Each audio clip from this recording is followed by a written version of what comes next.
Valentino from 2202. Today we're going to continue with our nonfiction reading, and we're going to go deeper into taking a sneak peek. Before we start that, I want us all to think way back when we went to Old Richmond Town, and we went around the houses and we took a tour. We went through every single piece of the house and looked at it and thought. And that really got me thinking about what we can do in our own books. Before we start reading a nonfiction book, either in person or online, we can take a sneak peek. Sneak peeks for nonfiction books look a little bit different than for fiction books. So I'm going to show you how to do it. We have our fancy penguin book right here. And the first step of a sneak peek is look at the cover.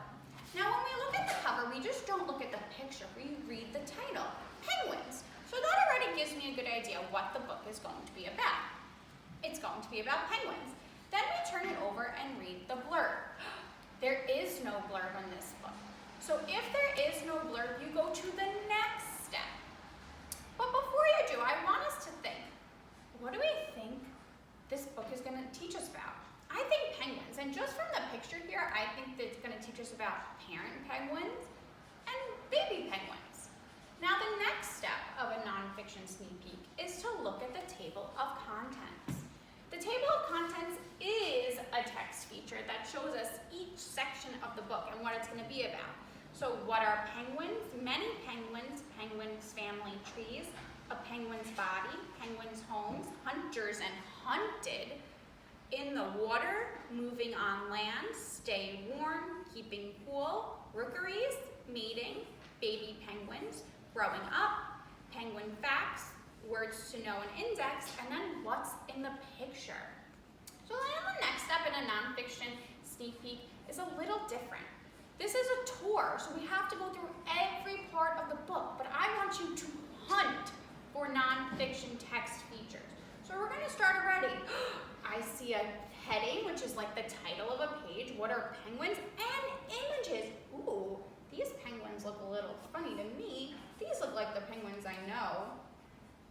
Many penguins? So maybe this section is going to teach me about all different types of penguins. Penguins family trees. Oh, and it teaches you different type of penguins that live across the world. A penguin's body. This page is very important because it gives you a penguin and then it gives us all little facts in text boxes about the penguin. Oh, I see more pictures, more photographs. Oh, I see a bold word, habitat, so I know that's an important word. Penguins hunted in the water. I see them swimming. So now I'm going to stop after I take my sneak peek. And I'm going to predict what this book will teach me all about. Well, I know this book is going to teach me about penguins. And now maybe it'll teach me about their bodies and different types of penguins. So now when I go to the section, I know how to read it. I know that I'm going to have to read the heading first because it's like a title, and then you read the paragraphs. And when I see those bold words, I know it's super important. Okay, boys and girls, now on your own, I want you, before you read your nonfiction book, to take those sneak peeks. Remember, it's cover, blurb, table of contents, hunt for your text features by taking a tour of the whole entire book, predict what the book is going to be about, and then decide how you want to read it. Okay, let me know what you learned.